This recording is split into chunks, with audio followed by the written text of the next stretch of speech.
We have some massive news. The Toronto Maple Leafs have made a huge signing Connor Dewar to a contract. And this is a player that played a pretty big role for the Toronto Maple Leafs last season after getting acquired at the deadline by Brad Treliving, and they lock him up. So I'm going to break that down and much more in this episode. But before we do, if you're a part of the percentage that aren't subscribed to the channel, you're going to want to hit that button. It means the world to Darius and myself as we're on the road now to 12,000 subscribers. With Darius, we have a lot to go over today. Specifically, we made a video earlier today, and we didn't expect to make this, but Connor Dewar has officially signed. He was an RFA, but the Leafs locked him down. And they put that question to rest about what he's going to get, what kind of contract he's going to get, and if he's going to be a Toronto Maple Leaf for the future. And they locked him down. The Leafs signed Connor Dewar literally just then to a 1-year, $1.18 million contract. So, Darius, I want to get your thoughts on this. Now, obviously, Connor Dewar is a very solid player, a very good player, and they got him at a pretty good contract at 1 year, $1.18 million. Yeah, I wasn't expecting this news today. That's for one, right? But I think the contract is pretty good considering what we thought he was going to get, because if he went to arbitration, which is another storyline in all of this, he didn't end up going to arbitration. They signed him before he got there. It was looking like he was going to get 1.5 million, which is significantly different than what he signed for. And I think we knew he was going to get a raise because he was making 800 grand before, and we knew he was going to get a raise because of his comparables, right? They all kind of make the same amount of money. So I think this is a pretty good contract for the Toronto Maple Leafs, and they still have a lot of cap room. Not a lot, I guess, but they do have some cap room to go out and make another move, or maybe even two. And they also have to look at what they're going to do with Nick Robertson. So this does, kind of quiet things down a little bit. And now we can kind of refocus into Nick Robertson, what's going to happen with that. And maybe if they want to sign another free agent. So it does give us some clarity. And honestly, the contract itself, the team likes him. Brad Treliving at the end of the season in his season exit interview said that, he was going to be a part of the team. He was talking like he was obviously still on the team and that they weren't going to let him go. So I'm glad that he signed. I'm glad that I didn't go to arbitration, because the Leafs would have been paying him more than he is going to make. So pretty good signing.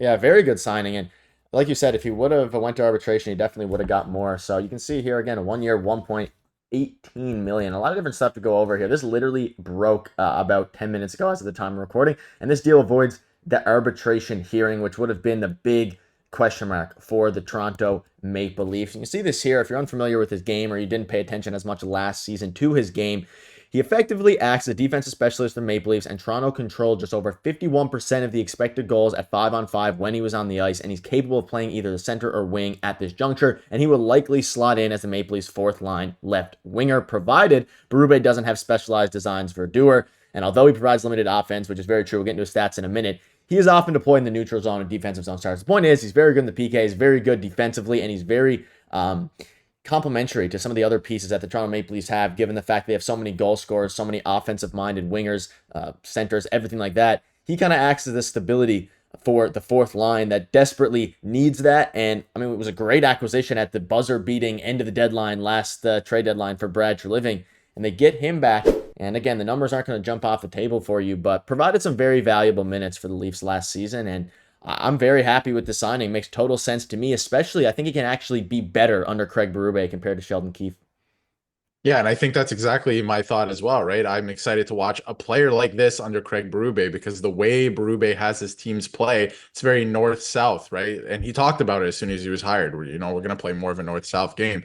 And I think that will lend to Dewar's skill set, right? And obviously, I don't want to call him one-dimensional or anything, right? He chipped in for a couple goals as a Leaf last season. But he, like you said, he is very good defensively. He's there for the penalty kill. I like what the penalty kill was doing with him on it last season, except for the fact that, it was terrible in the second half and all of that we've gone through. I thought he was a bright spot on the PK and in his role, right? I thought once he came in, the fourth line kind of had an identity. And I think that's kind of what the Leafs were missing for a lot of years in the last 6 or 7 years, right? Since the core four has come together. So I like this signing. I like that he's returning. I like that he gave the fourth line purpose. And I think he's going to do that much better under Craig Berube. And it's pretty cost effective too. Like I said, if you look at his comparables around the league, they're all making roughly the same amount of money. And I'm glad that he didn't go to arbitration, because he would have been making 1.5, and 1.5 on your fourth line. You have a fourth line that could be making $5 million, right? That's a little pricey. So I like what they did here. And again,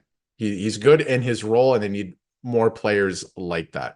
Yeah, especially given them overpaying David Kampf a bit, to have more guys like that you have the chance to not necessarily overpaying Connor Dewar. 1.5 would have hurt a lot more. And you can see here, Toronto's pressed against the cap, and some would have been, or some would have preferred if the team signed a free agent with some scoring punch, but running back a defensively inclined. Obviously, Connor Dewar at market value deal isn't the worst possible outcome for Brad Living and his staff. It's now important and on Connor Dewar to make a larger dent on the Toronto Maple Leafs in his initial stint with the club. And again, I don't think he played bad at all with the Toronto Maple Leafs. But again, I think now that he is signed to this deal, he's had half a season now under his belt to get used to playing with all these guys, especially on the fourth line. And there hasn't been many major changes to that bottom six, at least yet. So he should have some sort of comfortability there. Craig Berube obviously is a new coach coming in. It makes sense to me that he could have I'm not going to say a breakout year, but maybe he's only 25 years old. They got him for a middling draft pick last year. You can see here from David Alter, sources tell the Hockey News that the Leafs and Connor Dewar were able to avoid an arbitration hearing. Dates for the hearing were set between July 20th and August 4th. However, the NHLPA decided not to publish specific hearing dates this year. So clearly, assuming that those dates are true, they're within now. They would have been within the time frame for that arbitration hearing. They just wanted to get that out of the way. Now, Darius, I want to ask you this.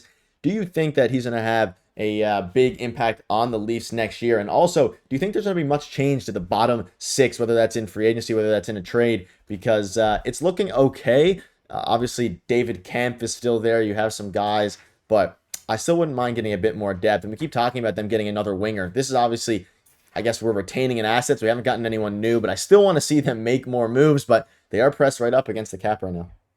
Yeah, probably no major changes coming besides maybe Nick Robertson heading out. And I think the most likely scenario there is that Nick Robertson will stay a Leaf anyway. So I don't think there will be major changes, but I think the major change already happened, which is the coaching, right? I think the team is going to play a little bit differently. And I think some of the players that they have in the bottom six will do a good job with Craig Berube. And like you said, right, I think that yes, Connor Dewar is going to have a good season. I like what he's done on the penalty kill. I think the Leafs penalty kill special teams in general is going to be better this year. It kind of has to be, right? It couldn't really get worse than it was when we left off with the Leafs last against the Bruins. So I think that that's all going to be better. I think that he brought, again, a purpose and identity to the fourth line. I think it's going to get better with Berube. I feel like he's a Berube type player, if that makes sense. Like when you won the Stanley Cup with the St. Louis Blues, they had a lot of guys that played the right way and like defensively like Connor Dewar does. So again, he's physical, right? We haven't even mentioned that either. Like he's not afraid to throw the body around. He was doing that in the playoffs. We saw tough player. I like a player like this on the Toronto Maple Leafs. So I think with Craig Berube, it's going to be a good mix. I hope. I think a lot of things will look better, at least to start the year. Yeah, let us know what your thoughts are on this signing. Obviously, it just happened, so a pretty fair contract.